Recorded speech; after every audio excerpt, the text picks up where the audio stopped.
इस तरफ मिला गया। इस तरह दो पाँव को नहीं चीरा जा सकता है। मनगढ़ंत कोलकाता में ट्रेनी डॉक्टर के साथ रेप की वारदात ने पूरे देश को झकझोर कर रख दिया है। इस दौरान कई हैरान कर देने वाले खुलासे भी हो रहे हैं। बता दें तो खुलासे में यानी कोलकाता डॉक्टर रेप केस के ग्रुप में एक लड़की भी शामिल है और लड़की के साथ साथ कुछ उसके दोस्तों को भी शामिल होने का अंदेशा जताया जा रहा है। ये हैरान करने वाले खुलासे किसी और का नहीं बल्कि कोलकाता में यहाँ पर एक डॉक्टर हैं उन्होंने ही किया है।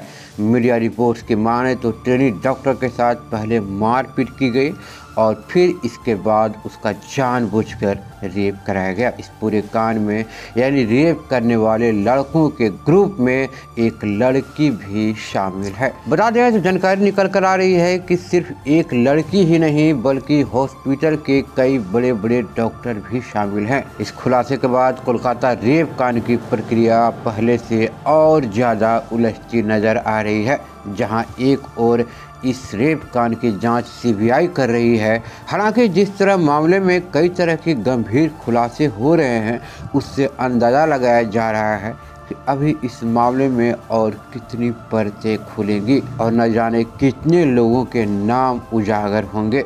जैसे जैसे जांच आगे बढ़ रही है वैसे वैसे हॉस्पिटल के कर्मचारियों यानी वहां के डॉक्टरों की पसीने छूटते जा रहे हैं। इस दौरान यह जानकारी भी सामने आ रही है कि पश्चिम बंगाल की जो सरकार है वो वहां पर कई बड़े लोगों को बचा रही है।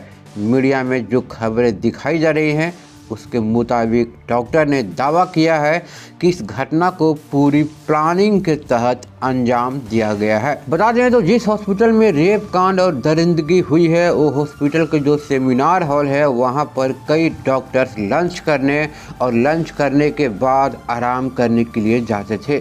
लेकिन 9 अगस्त की रात जो पीड़िता है उसे अकेले ही उस सेमिनार हॉल में भेजा गया ताकि वो वहाँ पर जाकर आराम कर सके। लेकिन उसके साथ जो घटना हुई उसके बाद वहाँ के जो डॉक्टर हैं और पीड़िता के जो दोस्त हैं जो पीड़िता के साथ खाना पीना उठना बैठना होता था वो सभी दोस्त वहाँ पर मौजूद थे।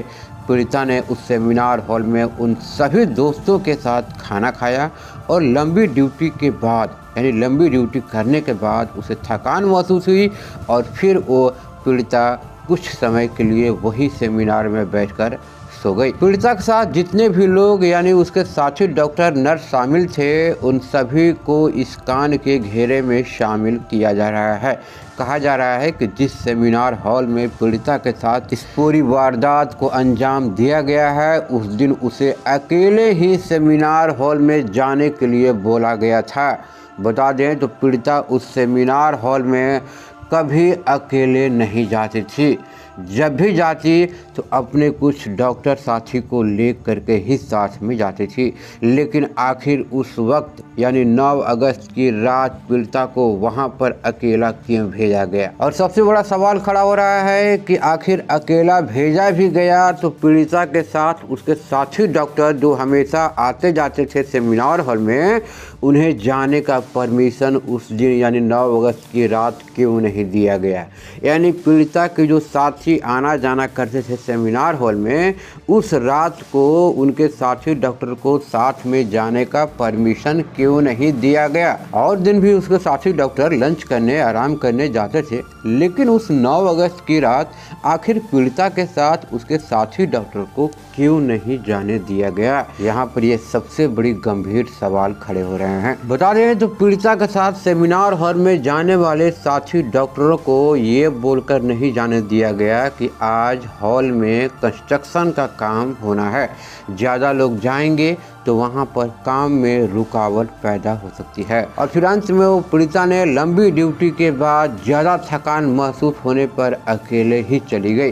पीड़िता ने अपने डॉक्टर साथी के साथ सेमिनार हॉल जाने की बहुत कोशिश की लेकिन उसके साथी डॉक्टर को साथ में जाने से मना कर दिया गया। लेकिन अंत में पीड़िता अकेले ही उस सेमिनार हॉल में जाकर आराम करने लगी। बता दें तो घटना से ठीक कुछ समय पहले 4 लोगों ने लड़की के साथ खाना खाया था जिसमें एक लड़की भी शामिल थी। इसी दौरान पीड़िता के साथ 4 लोगों की लड़ाई हुई और फिर इन चारों लोगों ने हमले करने की एक योजना बना ली। कहा जा रहा है कि पीड़िता ने सेमिनार हॉल में जाने से पहले इन चारों लोगों के साथ खाना खाया, फिर पीड़िता के साथ इन चारों लोगों की थोड़ी कहासुनी भी हुई। इसके बाद चारों लोगों के बीच शामिल लड़की ने उस पीड़िता को धमकी दी और फिर वो वहाँ से उठकर चली गई। इसके बाद साथियों ने जाकर पहले जमकर शराब पी और फिर वापस आकर पीड़िता पर हमला कर दिया। सबसे पहले 2 लोगों ने उसके हाथ पकड़े और ग्रुप में शामिल जो लड़की थी, यानी जो लड़की लड़कों के ग्रुप में शामिल थी, वो लड़की भी लड़कों का मदद कर रही थी। फिर पीड़िता को जोर से खींचकर जमीन पर पटक दिया गया और जोर से पटकने की वजह से ट्रेनी डॉक्टर का पेल्विक बोन टूट गया।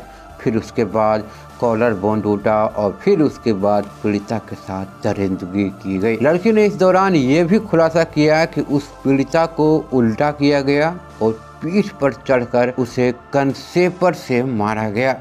पीड़िता के शरीर में कई तरह के हड्डी टूट गए। इसके बाद भी दरिंदों का जी नहीं माना तो उन्होंने पीड़िता का गला पकड़कर दबा दिया। जब उन्होंने पीड़िता के साथ अत्याचार किया और फिर नीचे आए तो वहां पर लड़के शराब पी रहे थे। इन चारों डॉक्टरों को पता था कि लड़के शराबी हैं और उन लोगों को गलत लोगों के साथ उठना बैठना होता था। यानी सभी डॉक्टरों को पता था कि उन लोगों को गलत लोगों के साथ उठना बैठना होता है। इसके बाद फिर उन लड़कों से कहा गया कि सेमिनार हॉल में तुम्हारे लिए कुछ रख कर आए हैं, जाओ और अपना काम कराओ। इसके बाद लड़के वहां पर पहुंचे और उसने पीड़िता के साथ हैवानियत करनी शुरू कर दी। फिर उसके बाद इन चारों डॉक्टर बाथरूम में गए और अपने आप को क्लीन किया, अपने हाथों को सफाई किया और फिर सारे सबूत को नष्ट करने की कोशिश की, लेकिन पकड़ा गया यहाँ पर सिर्फ और सिर्फ एक लड़का। बता दें तो ये सारे दावे जो हैं हॉस्पिटल के